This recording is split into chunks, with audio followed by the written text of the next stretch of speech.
শ্রীকৃষ্ণের ছেলেবেলার বন্ধু সুদাম। কানাইয়ের চেয়ে সে বয়সে বড়, কিন্তু কানাইয়ের সঙ্গ ছাড়া তার মন টেকে না।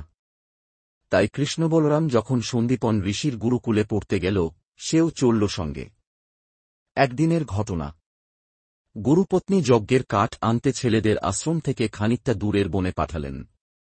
যদি তাদের ফিরতে দেরি হয়, পাছে খিদে পায় ছেলেদের। তাই সুদামকে ডেকে বললেন, বাছা, তুমি ওদের সকলের মধ্যে বড় বলে তোমার হাতে এই পুঁটলিতে ছোলামতর ভাজা দিয়ে দিলাম। ফেরার পথে যদি বৃষ্টি নামে, সকলকে নিয়ে কোনো বড় গাছের ছায়ায় আশ্রয় নেবে। আর খিদে পেলে এই ছোলামতর ভাজা সবাইকে ভাগ করে দিও। সবার সঙ্গে মিলে খাবে, কেমন? তুমি বড় বলে তোমার উপরেই দায়িত্ব দিলাম। সুদাম মাথা নেড়ে সায় দিল। কাঠ সংগ্রহ করে ফিরতে প্রায় সন্ধ্যা হয়ে গেল। এমন সময় চারদিক আঁধার করে এল। কড়কড় করে বাজ পড়ল। সনসন করে ঝোড়ো হাওয়া বইতে লাগল। শুরু হল মুষলধারে বৃষ্টি। সবাই ছুটে গেল এক বিরাট গাছের নিচে। সুদাম গিয়ে একটা উঁচু ডালের উপর বসল, আর ছোটরা রইল নিচে। সবাই খুব ক্লান্ত, সকলের খিদে পেয়েছে। সুদাম ভুলে গিয়েছিল ওই পুঁটুলির কথা, যেটা তার কোমরে গোঁজা আছে। এখন খিদের সময় তার মনে পড়ল। সে চুপি চুপি পুঁটুলি খুলে ছোলামটার ভাজা খেতে শুরু করল।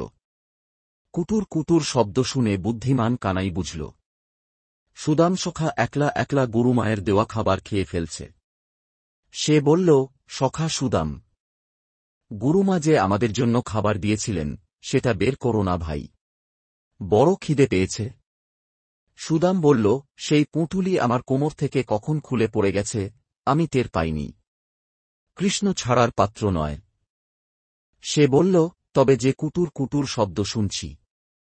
সুদাম বলল, হাওয়া চলছে তো, তাই আমার শীত করছে, আর শীতে কাঁপতে কাঁপতে আমার দাঁত ঠক করছে।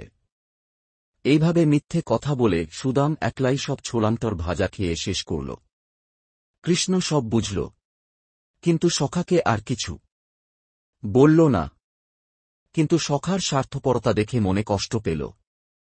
সুদাম স্বয়ং ভগবান শ্রীকৃষ্ণের কাছে মিথ্যে বলে কাউকে ভাগ না দিয়ে একলা খাবার খেয়েছিল বলে তার দারিদ্র্য ছিল তার নিত্যসঙ্গী। এর অনেকদিন পরে স্ত্রীর পরামর্শে সুদাম পুরনো বন্ধু শ্রীকৃষ্ণের জন্য চিড়ে ভাজা নিয়ে মথুরায় যায় দেখা করতে। তখন কৃষ্ণ মথুরার রাজা হয়েছে। ছেলেবেলার বন্ধুর আনা চিড়ে ভাজা খেয়ে ভক্তবৎসল ভগবান আপ্লুত হয়ে পড়েন।